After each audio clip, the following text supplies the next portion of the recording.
¿De qué mundo vienen estas personas?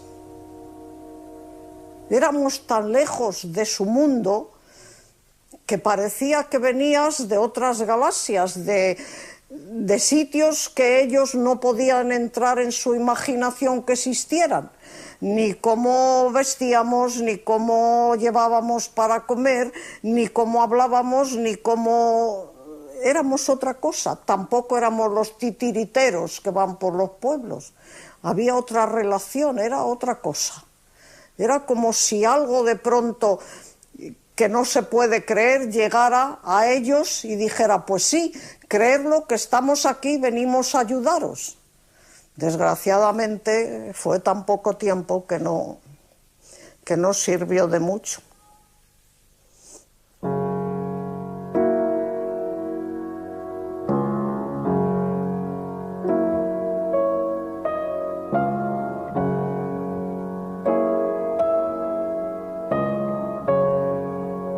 Las misiones pedagógicas fueron creadas por la Segunda República para llevar cultura, entretenimiento y progreso al mundo rural.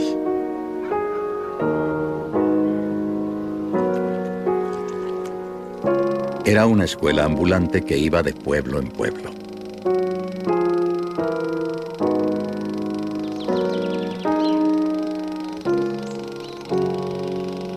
Algo tan aparentemente sencillo como llevar cultura a los pueblos se convirtió en una de las acciones más luminosas y emblemáticas del primer gobierno republicano.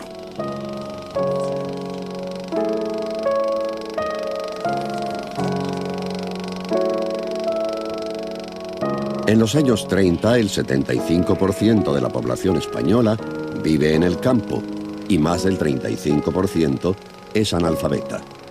La educación en el mundo rural está abandonada por unas clases dirigentes que viven en la ciudad. Los maestros están mal pagados y desmotivados.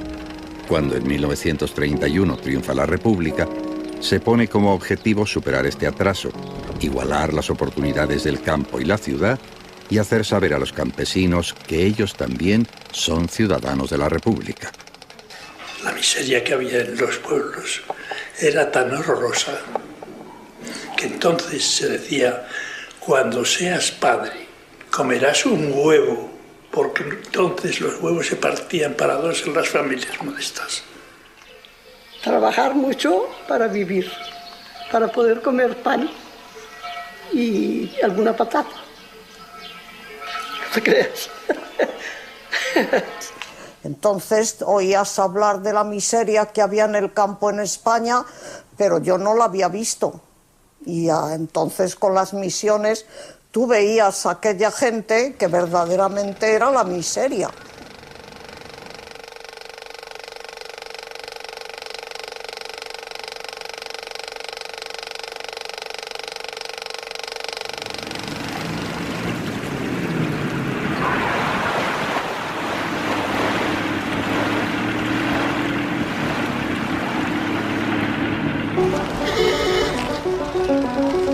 Aunque sean analfabetos, los habitantes de la ciudad tienen la posibilidad de recibir una visión más amplia del mundo a través de la radio, los periódicos, los anuncios, el cine o los escaparates.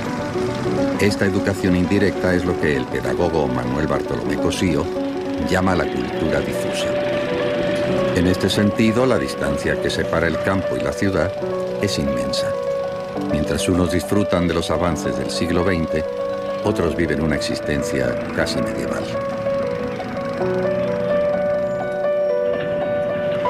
El gobierno republicano quiere tender puentes entre estos dos mundos.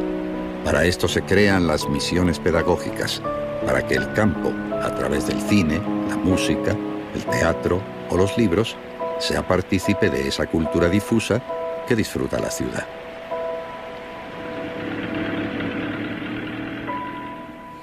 Y sobre todo hacer ver una cosa, que la cultura española no es la educación cristiana española, sino que es la cultura española.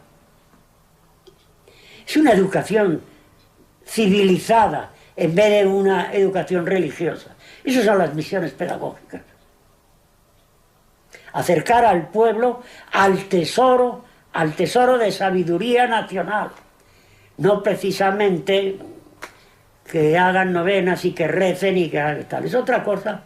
Es una educación ciudadana, una educación cívica. Las misiones pedagógicas responden muy bien al espíritu educativo de la institución libre de enseñanza y representan casi como la culminación de ese espíritu de la institución libre de enseñanza y además en la Segunda República. Francisco Girer de los Ríos y otros profesores universitarios fundaron a finales del siglo XIX la Institución Libre de Enseñanza, también conocida como la ILE. Su intención era modernizar España, reformando y mejorando la educación en todos sus niveles. Pero no hay que olvidar el movimiento, el interés por la educación de los grupos anarquistas. No hay que olvidar el interés por la educación también del Partido Socialista, a través de las casas del pueblo, o de la Escuela Nueva, por ejemplo, que funda Núñez de Arenas. No hay que olvidar las universidades populares, unas que tenemos controladas y otras que desconocemos, pero hubo unas cuantas. Durante el reinado de Alfonso XIII, Manuel Bartolomé Cosío, discípulo de Giner de los Ríos, intenta varias veces que el Estado realice misiones pedagógicas para apoyar a los maestros rurales. Cosío, que había sido profesor de la ILE y director del Museo Pedagógico, es uno de los intelectuales más respetados de su época. Aún así, no logrará crear las misiones hasta la llegada de la Segunda República.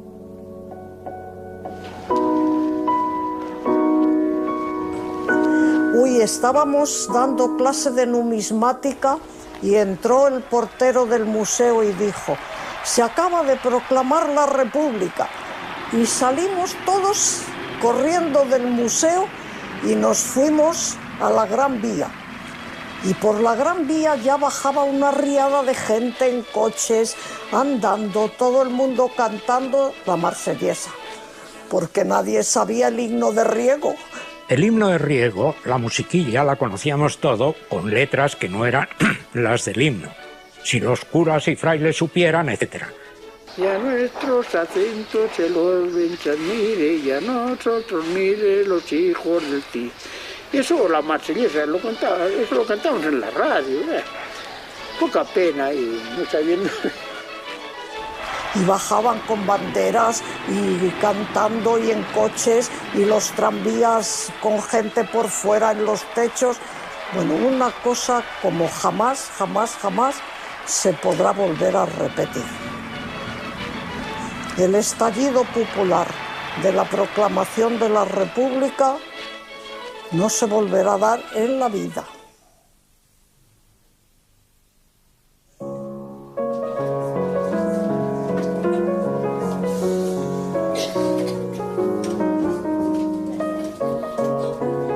En aquellos momentos el país era fundamentalmente rural y había que llevar la cultura a las aldeas. Como fuera, había que llegar a las aldeas, había que llegar con la escuela, había que alfabetizar a ese mundo rural para, digamos, alcanzar por lo menos ese estado de modernidad en el que vivían otros países europeos. Entonces la República hace un conjunto de cosas y la República lo primero que hace es reunirnos a los maestros y decir: a vosotros queréis aprender este nuevo estilo, queréis aprender, pues haced estos cursillos conmigo y aprenderéis.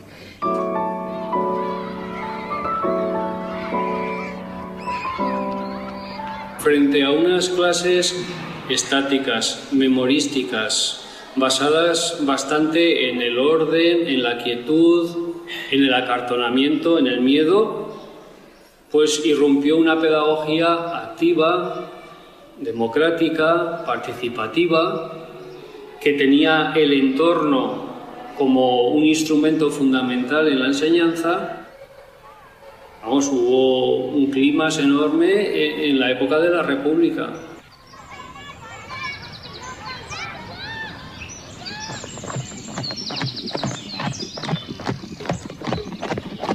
Y llegamos, me acuerdo muy bien, íbamos por una zona rocosa y había un arroyo abajo. y unos chicos y chicas, y una alegría y unas risas. Nos quedamos sorprendidos. Fuimos. Eran chicos y chicas del pueblo bañándose en el río en aquellos años juntos, y todo era un maestro que había transformado el pueblo y tenía otro aire, otro espíritu, otra alegría, otra cosa, ¿no? Un maestro perdido allí entre unas breñas que no tenía comunicación, ¿no? Porque hasta entonces las escuelas habían estado abandonadas de interés y la República fue una de las preocupaciones que tuvo y de resolverlos. Durante la República se construyeron una gran cantidad de escuelas en toda España. Hacia el año 30 se cuenta con unas 27.000 o 28.000 escuelas y hacen falta otras tantas, es decir, que falta el 50% de escuelas. Y sobre eso hay que añadir que en la España rural los chicos trabajan, es la familia con muchos hijos porque se necesita mano de obra para el tipo de trabajo de ganadero y agrícola, y entonces esos niños o esas niñas van a la escuela algunos meses del año, y algunos ni siquiera van a ir porque en cuanto pueden los padres, hasta con 5 años o con 4, ya los mandan al campo, les sirven para ir a llevarle la comida o para ir a cuidar de las vacas. Pero a su vez, si divides por sexos, verás que el absentismo es mucho más grande en las chicas. Porque se entendía en el medio rural que las chicas no necesitaban la instrucción para la vida, porque había otro tipo de valores. Entonces sí que se nota en esta época, a través de los documentos, de la inspección, etcétera, cómo se hace hincapié en que la asistencia y la participación sea real para todos. Yo era hermana de 4 chicas. Somos 4 chicas y mi padre, el pobre, tenía que trabajar mucho para mantenernos, y nos hacía ir a servir. Se quedaba una para ayudarle a él con mi madre y las otras por ganar la vida. Yo a los 9 años ya estaba sirviendo. A los 9 años, que ahora aún no hace más que jugar. Y Misiones lo que se proponía era, lo que había empezado el Museo Pedagógico, apoyar la labor de un maestro por lo que significa en un pueblo desconectado, no en Madrid y en Valladolid. Eso era lo que se proponía.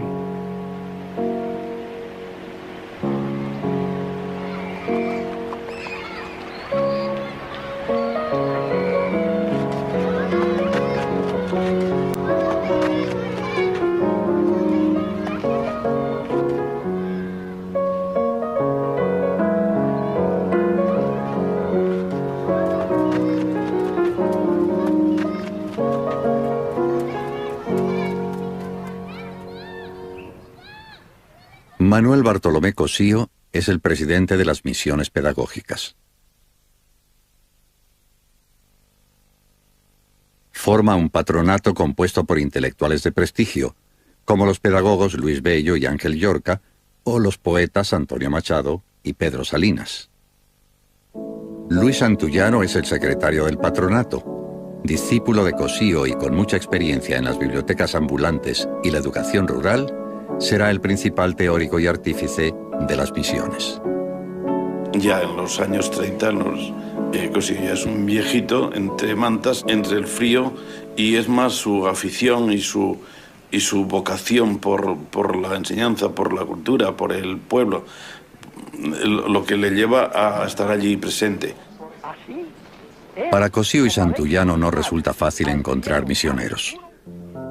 Buscan jóvenes voluntarios cultos y entusiastas dispuestos a viajar hasta las más alejadas aldeas para dar a conocer la cultura española y la nueva política republicana.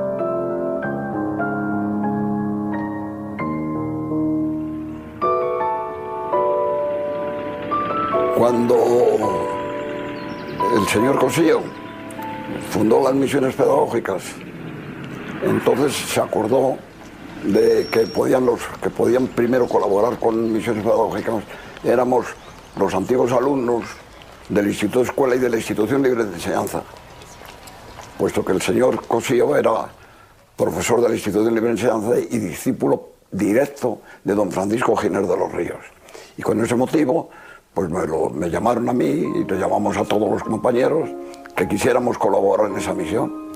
nos pareció tan bella, tan bonita, que claro, nos prestamos a ello enseguida.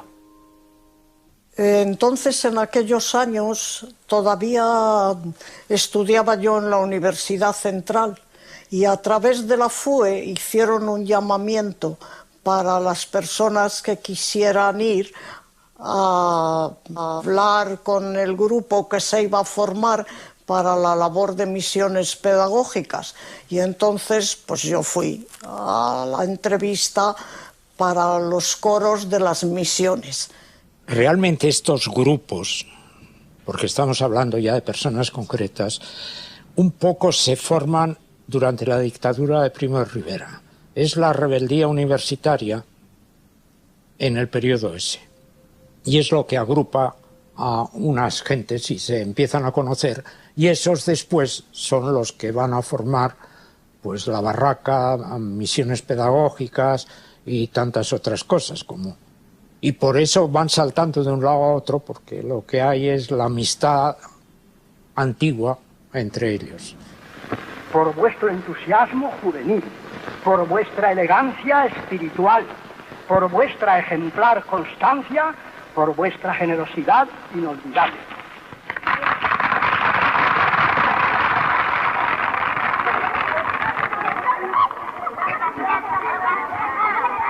En las misiones pedagógicas estuvo Luis Cernuda, estuvo María Zambrano, estuvo Antonio Sánchez Barbudo, estuvo Rafael Dieste, estuvo Pedro Pérez Clotet. Sería muy complicado mencionar aquí a todas las personas que que participaron o que hicieron misiones pedagógicas. Aproximadamente, pues, unas 500 personas, entre intelectuales, maestros, inspectores, profesores que se iban agregando. Pues la nómina completa de misioneros yo creo que sobrepasa a las 500 personas. La selección de libros para las bibliotecas se encarga a Matilde Moliner, con la ayuda de Antonio Machado. El Teatro del Pueblo es dirigido por Alejandro Casona. El musicólogo Eduardo Martínez Torner es el responsable del Coro del Pueblo. Con copias del Museo del Prado realizadas por Ramón Gaya, entre otros, se funda el Museo Itinerante de Pinturas. El cineasta José Valdelomar se encarga de la documentación gráfica. Cuando salíamos de misión, pues no solamente estábamos actuando, sino que estábamos mucho tiempo juntos. Y salíamos a algún bar, alguna tabernita, algún sitio donde nos reuníamos cuando no estábamos en trabajo, ¿no? Y entonces pues era muy placentero porque comentábamos lo que estábamos viviendo, y como todo era, no sé por qué, pero todas las personas que giraban alrededor de misiones, todas eran intelectuales, o escritores, o poetas, o directores de tal, o pedagogos, o sea que era un ambiente todo intelectual. Las conversaciones nuestras en los altos del trabajo, en los pueblos, pues seguían siendo también intelectuales, de poesía, de literatura, de historia. En una misión en Almería, a cargo de María Zambrano, pues incluso en el tren, el gramófono que llevábamos lo poníamos en marcha, íbamos oyendo tal.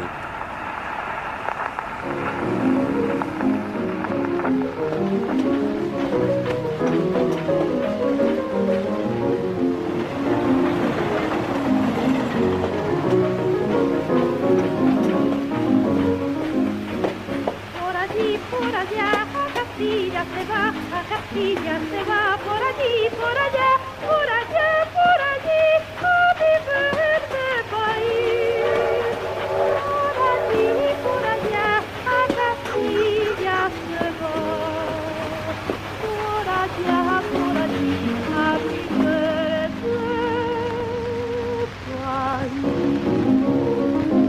país. La misión llegaba a un pueblo y se ponía en contacto con el alcalde y con el maestro para entregar los libros que se llevaban para la biblioteca, para ver en qué local o en qué lugar del pueblo se podía instalar el andamiaje para el teatrito. Se hacía una especie de pregón para que el pueblo supiera a qué horas se iba a actuar, y luego la única propaganda era el discurso del señor Cosío, que se leía antes de empezar el acto. En general, las misiones procedían de personas que las pedían, de las provincias, ¿no? Por regla general, inspectores de segunda enseñanza, ¿no? Del Ministerio de Educación, algún alcalde, algún político, alguien enterado, se ponía en contacto con misiones, y cuando ya estaba todo convenido, pues entonces ya entrábamos nosotros en juego, ¿no?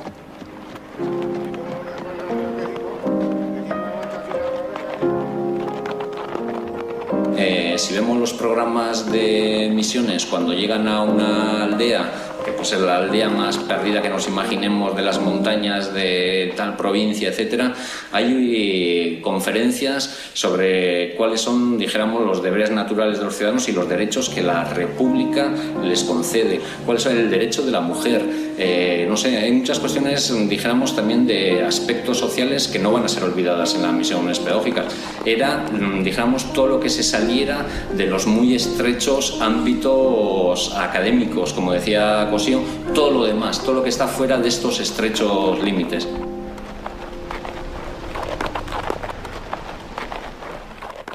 Hacían muchas cosas, pero no puedo explicarle en este momento nada. ¿Qué era? Alguna cara física de ellos sí que me acuerdo, pero nada. Pero lo que decían no. No venían más que en misión de dar...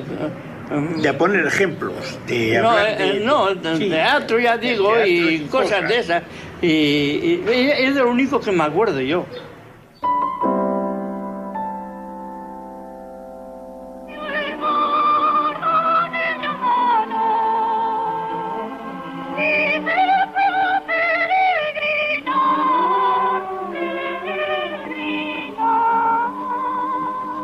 Y Torner era un músico muy bueno,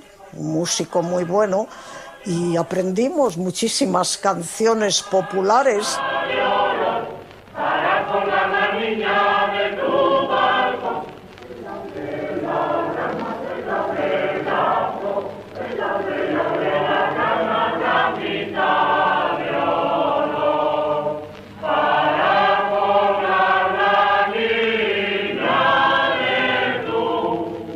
Hay un cancionero de Torner que recoge los cantos populares de España, y según la región, pues cantábamos lo que se cantaba en esa región. Y lo que se les dejaba era un gramófono de maleta con una colección de discos de Bach, Händel y una muñeira y un tal. Ahora, que en la Gramona sí que sacaban los cantares y cantaban unos cantares, ayer te vi que subías por la Alameda Primera, metiendo la saya blanca y el pañuelito de seda. Esos discos que van. Otros cantares cantaban en otro disco, a tu puerta llaman puerta y a tu ventana ventana, a tu madre clavelina y a mi rosita temprana.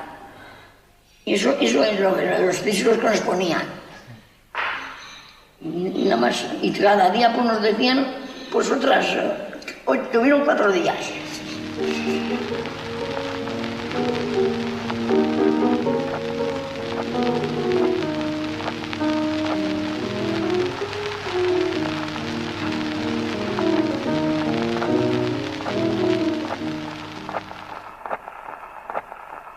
Entonces el señor Cosío se acordó de Alejandro Casona porque Alejandro Casona tenía 2 propiedades. Primero, que era maestro y fue inspector de primera enseñanza, y además era escritor.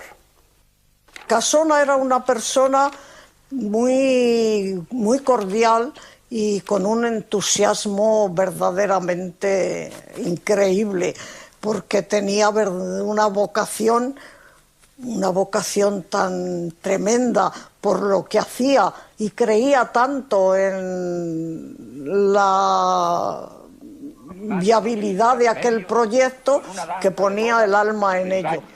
La famosa obra de Lope de Vega, el más genial de nuestros dramaturgos, el cual se cumplen en este año precisamente los 300 de su muerte.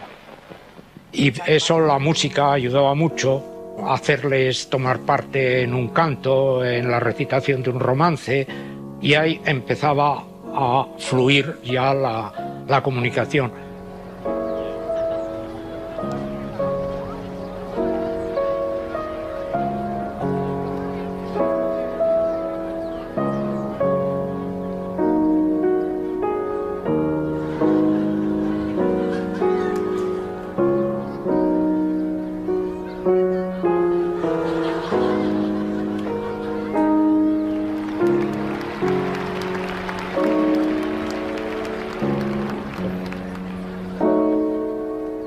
Sería por el año 34, yo era bastante pequeña. Yo salía a escena solo, vestido como un pastor, y llevaba una garrote en la mano. Uno más pequeño con una callaza en la mano, pues ha contado la historia esta. Y se decía así: estando yo en la michoza, pintándola mi callada. Vi venir 7 lobos por una oscura cañada. Venían echando suertes, a ver a cuál le tocaba de entrar a la majada. Le tocó a una loba vieja patituerta caniparda que tenía los colmillos como puntas de navaja. Dio 3 vueltas al redil y no pudo sacar nada. Pero a la última que dio, sacó la borrega blanca, hija de la oveja churra, nieta de la cana y parda, la que mis amos tenían para el día de la Pascua. Aquí mis 7 cachorros, aquí perra trujillana, aquí perro el de los hierros, a correr la loba parda. Se le quitáis la borrega, cenaréis leche y guaza, y si no se la quitáis, cenaréis de mi cachava. Los perros tras de la loba las uñas enmigajaban. 7 leguas la corrieron por unas sierras muy agrias. Al subir un cotarrito, la loba ya va cansada. Tomad, perros, la borrega, buena y sana como estaba. No queremos la borrega de tu boca lobadada, que queremos tu pelleja para el pastor una zamarra. De la cabeza un zurrón para meter las cucharas, el rabo para correas para atacarse las calzas, y las tripas, pavihuelas, para que bailen las damas. Eran 3 o 4 personas que venían aquí a divertir la gente y claro, nosotras éramos pequeñas y cuando no habíamos visto otra cosa, pues aquello nos hacía ilusión de ver.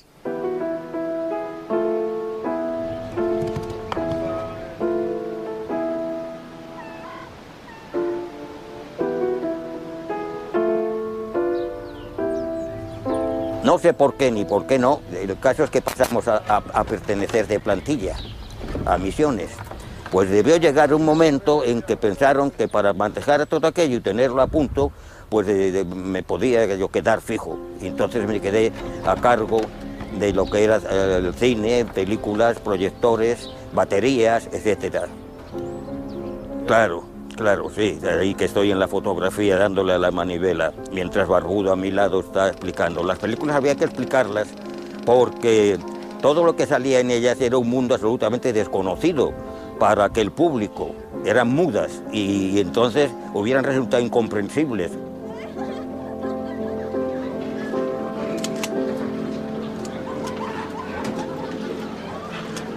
Íbamos a un pueblo y al llegar así el bullicio de los que llegan, como cuando llegaban los titiriteros igual, ¿no? Pues entonces sus profesores, no nosotros, sus profesores les decían gritar ¡comunista, comunista!, para echar a perder la cuestión y que que no dejaran a los niños ir a las misiones ni nada. ¡Comunista, comunista!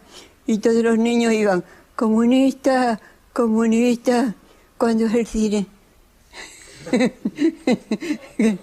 Eso era muy gracioso porque ese número nos faltaba. ¡Comunista, comunista! ¿Cuándo es el cine?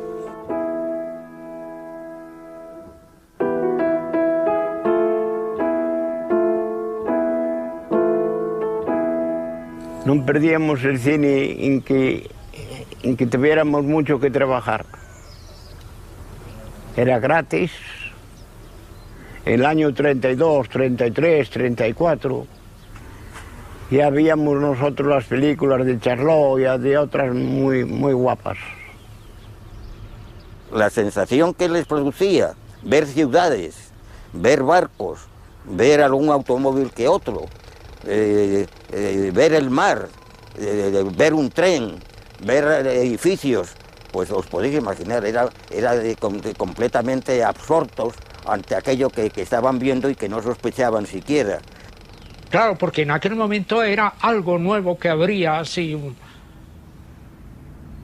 El ver proyectar en una sabana, en medio de un prado, una película de Chaplin, pues era algo que tenía que dejar huella.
Cuando en la película aparecía algo que le era familiar, aparecía un perro, un gato, un caballo, un tal, ¡mira un perro!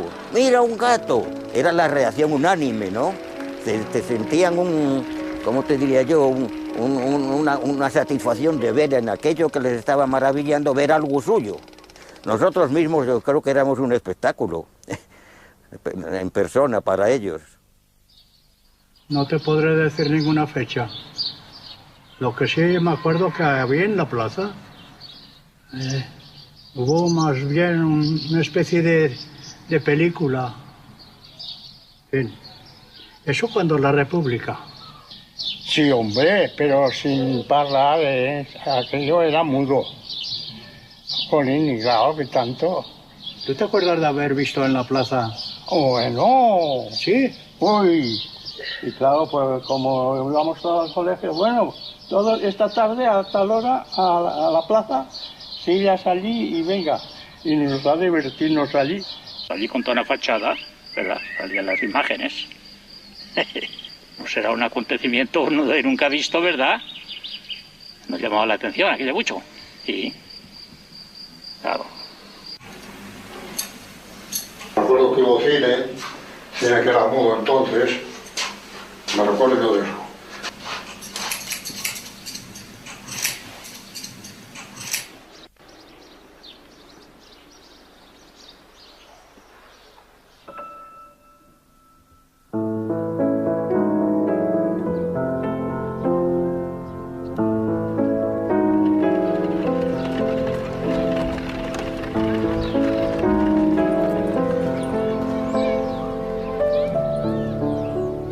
El museo, claro, iba a pueblos grandes, cabezas de partido, donde había instituto, por regla general, o había algún edificio que tenía locales adecuados para poner los cuadros. Yo me acuerdo de los más que se reflejaron en mí. Ese del rey, el rey quinto, cuarto, sexto, séptimo, no sé, que me llamó mucho la atención, la de unos niños, la de otras que estaban en un prado con unas uvas. Y a mí me llamaba tanto la atención que yo no salía de aquellos cuadros. O sea, yo estaba allí, me había comido el coco aquello. Y después, mira, he sido pintor, decorador de eso, pero bueno, también se me da algo bien la pintura.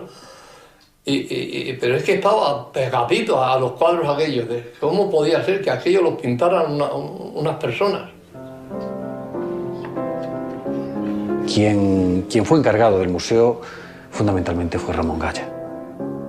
Y sobre todo Gaya, Cernuda, en alguna ocasión creo que Azcoaga, Dieste, eran los que solían llevar el museo circulando por diversos pueblos de España. La sesión del museo se componía de las explicaciones de los cuadros, de las charlas en que se revivía el ambiente social y la época en que estaban escenificados en los cuadros, ¿no? Y lo que no se podía llevar en cuadros y en copias se llevaba en diapositivas y en láminas de color, y eso se proyectaba con el epidiascopio.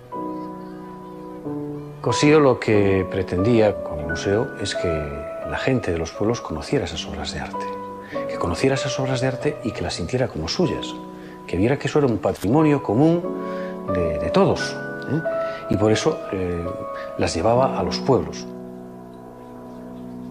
Cuando llegaron las misiones, a mí se me abrieron los ojos de una manera terrible cuando vi las copias del Museo del Prado. Yo decía, ¿y esto lo han podido hacer a mano? Las misiones fueron las que decidieron incluso que yo me fuese a estudiar a Ávila para ver si yo podía entrar de ayudante con algún escultor o algún pintor para que yo pudiese salir del pueblo y entrar en el camino del arte. Las misiones fueron las que crearon el entusiasmo y la ambición de aprender, que ese fue el gran mérito, el gran secreto de las misiones pedagógicas, que fueron creando estímulos, porque no estábamos en condiciones de percibir, no teníamos base, pero sí intuición. Nos quedábamos con la música, pero no con la letra.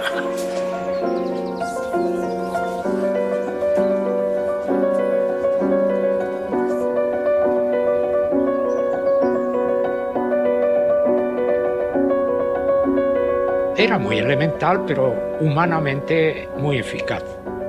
Un libro de cuentos, un libro de primeros auxilios de medicina, una cosa muy pequeña, pero muy variada, que se entendía que estaba al alcance de ellos y utilizable por el maestro.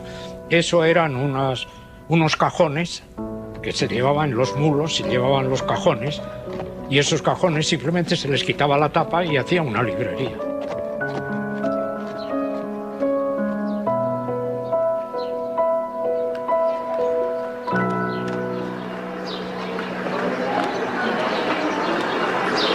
Críos y no entendíamos mucho, pero sé que vinieron aquí con las bibliotecas aquellas. Había una implicación social y dentro de esa implicación social, que también cubría, dijéramos, los ámbitos de desarrollo personal, de creación y mantenimiento de una sensibilidad estética, de una percepción ante fenómenos estéticos, etcétera, pero también existía, dijéramos, esa implicación social y cuya cosa más clara era la utilización del libro también, pues eso, ¿no?, como una herramienta de crecimiento personal y de transformación de tu propia comunidad.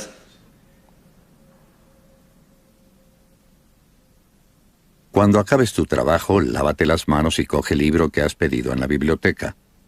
Busca un sitio tranquilo y lee. Recordarás siempre con placer estos ratos. Guarda luego el libro cuidadosamente hasta que puedas volver a seguir leyendo. Procura que al devolver el libro ya leído, esté tan limpio como cuando te lo entregaron. Buena idea se tendrá de un pueblo donde los libros se leen mucho y se conservan limpios y cuidados.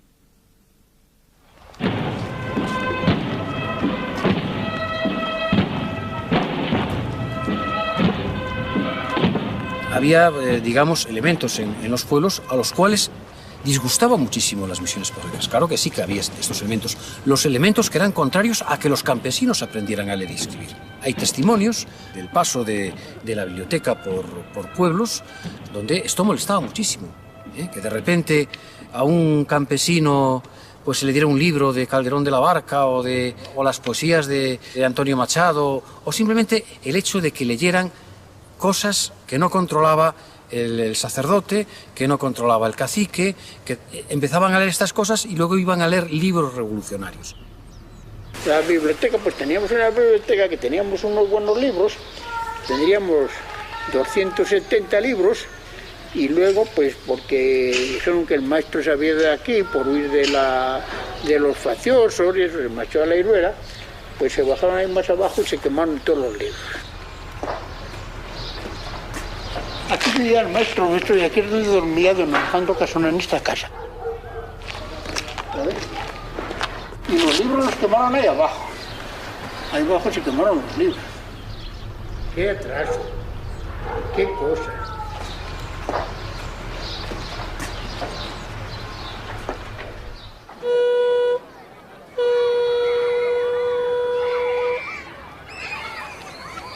Y es curioso, porque parece que los pueblos no se iban a interesar nada, y sin embargo era un dejar todo el mundo las tareas, ir a ver las misiones, y venían detrás de nosotros luego como si fuéramos la procesión, y nosotros las imágenes, iban detrás con esa devoción que en los pueblos se va a las procesiones.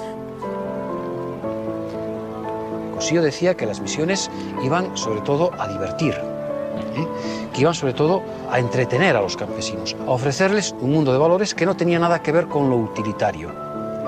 Bueno, pues esto parece que escandalizó no solamente a los diputados más derechistas que había en las Cortes, sino también escandalizó pues en ciertos ambientes de la izquierda política, ¿no? Que escandaliza, bueno, esto que no tiene ninguna actividad útil, los campesinos siguen siendo pobres, no se hace la reforma, algún tipo de críticas en este sentido, ¿no?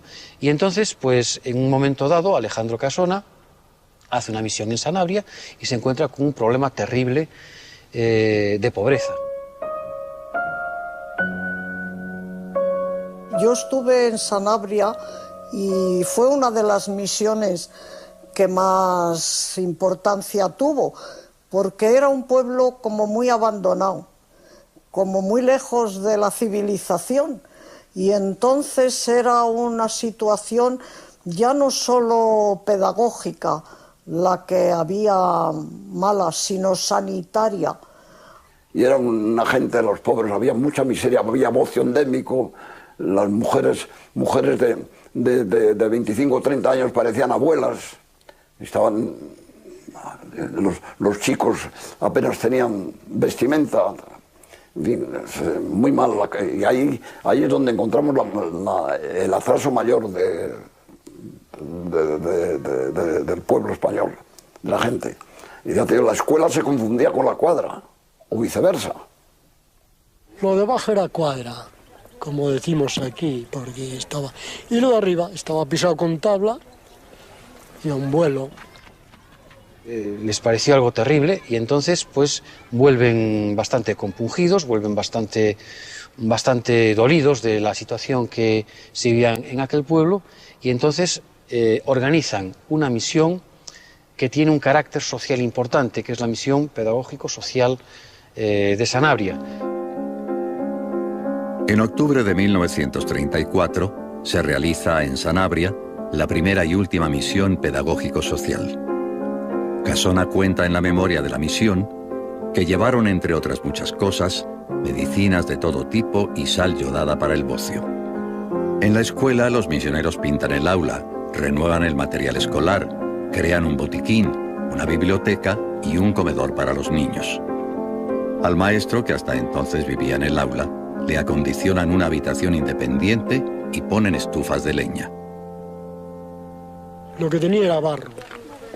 Entonces le pegaron un poco de cal y eso, y eso fue lo que hicieron. Sí, por dentro. Pero por afuera no tocaron. Por afuera no, por No, dentro. porque la casa estaba de piedra. Vivía el maestro en la propia Sí, en la venía escuela. aquí, porque parte de ella era vivienda. La leña la teníamos que traer nosotros, los chavales. Claro. Para poderse calentar. Sí, le digo, eso es lo que hay. Bueno, y en la escuela tampoco aprendí mucho, porque éramos muchos chavales, y yo un maestro solo en aquellos tiempos no podía dar. Luego sí, por la tarde nos sacaban y íbamos allí al cine, a ver a Charlotte, otra cosa no echaban, porque no había en aquellos tiempos, no había. Durante las 2 semanas que dura la misión, distribuyen maíz híbrido, adaptado a su clima, y nuevas semillas para ampliar su dieta y mejorar sus cosechas. Por las noches se proyectan, además de películas cómicas, documentales didácticos sobre los métodos de cultivo y costumbres saludables que les han enseñado por la mañana.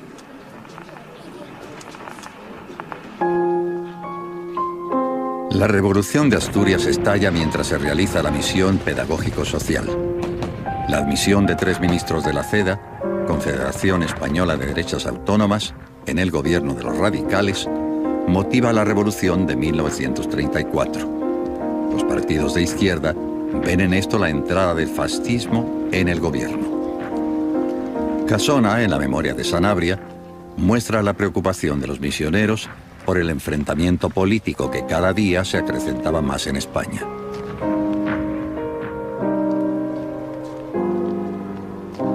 Hubo algún diputado en Cortes que llegó a decir, fíjense ustedes, uno de los lugares donde más bibliotecas se han repartido fue Asturias. Ahí es donde estalló la revolución. Desde luego era evidente que el libro era una herramienta de transformación social. Entonces había grandes ámbitos de la población que así lo creían. Pero a su vez, es decir, como si dijéramos en una fotografía en negativo, también se ve que por el lado, dijéramos, de las instituciones más conservadoras, se temía precisamente que el libro efectivamente fuera una herramienta de transformación social.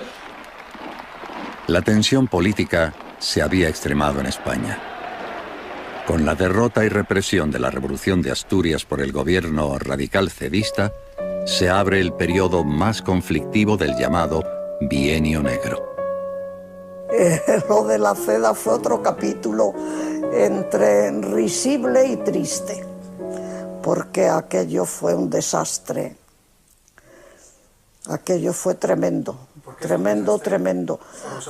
Porque afectó muchísimo a lo que estaba en camino, porque había un camino, bueno, a lo mejor, y hago un paréntesis, yo soy un poco partidista, pero había un camino emprendido como de un cierto progresismo para una reforma agrícola, para una reforma industrial, para una reforma cultural, y esto la CEDA lo interrumpió y volvimos otra vez a la Iglesia y al ejército, con lo cual pues la persona que había tenido una esperanza en que con la República se emprendía un camino nuevo, se encontró con que volvíamos a lo viejo. El debate sobre la importancia de las misiones pedagógicas también se extrema. Los partidos conservadores en el poder, que ya habían conseguido suprimir la Barraca y el Consejo Nacional de Cultura, presionan en el Parlamento para paralizar las misiones. En la prensa de esos días, Américo Castro responde a los ataques. En su artículo Los dinamiteros de la cultura, acusa a la derecha de cerrar el camino que había abierto a la República, diciendo: tan criminal e insensato como hacer añicos la biblioteca de Oviedo o los tesoros de su catedral, es el intento de aniquilar las misiones pedagógicas. Por lo visto, llevar a campos y aldeas cultura, arte e ideas españolas es un pecado mortal. Las misiones pedagógicas no eran una actividad inocua. Las misiones pedagógicas daban conciencia cívica. Producían una conciencia cívica en los campesinos y esa conciencia cívica, lógicamente, les abría a un mundo de valores más democráticos. Y esto molestaba.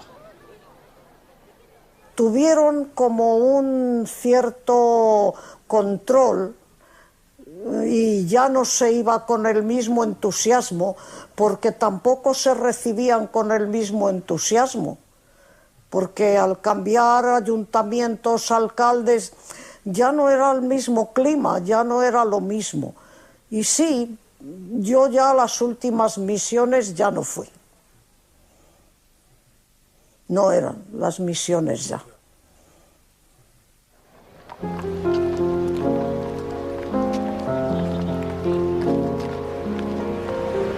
Finalmente, el gobierno derechista consigue recortar drásticamente el presupuesto de 1935 para el patronato de misiones. Las oficinas centrales reducen su actividad, pero gracias a la labor de descentralización comenzada, inspectores y universidades de provincias consiguen mantener el número de misiones algún tiempo más.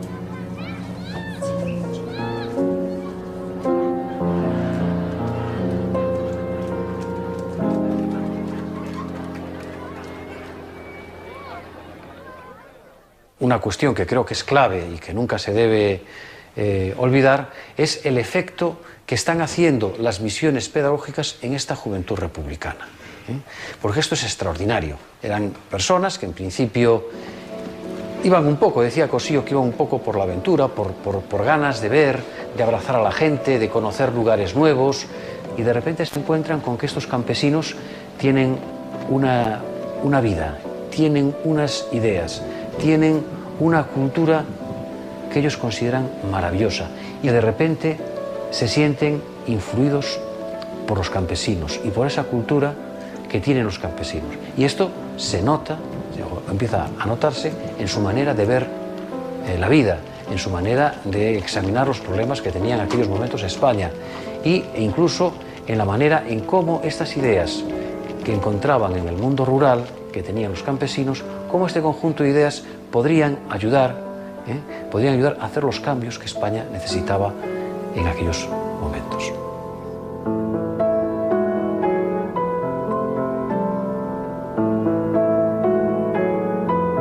En cuanto a las misiones que representó, pues eso siempre ha estado en el aire. ¿Qué representó? Pues por lo menos de momento hacían un efecto extraordinario.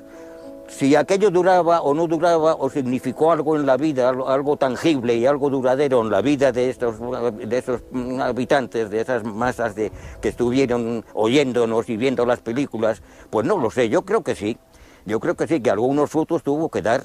Piensa que ponías en movimiento unos valores que a la gente la hacían pues con deseos de superarse y con deseos de subir como ser humano y de incorporarse a un mundo que les parecía posible llegar a alcanzar. Si las misiones, por su parte, ¿no?, como tales misiones eran extraordinarias, personalmente para nosotros era extraordinaria nuestra vida junto a los campesinos, a los niños, a esos pueblos olvidados, a esos sitios donde no había llegado nada de nada, ¿no?, que, como he dicho antes, que nacían, vivían y morían sin salir de allá. Pues eso sí nos hizo un efecto muy grande, muy profundo, que lo hemos recogido pues a lo largo de la vida. Nos hizo, de algún modo, nos transformamos. También nosotros nos enriquecimos mucho con la experiencia esa.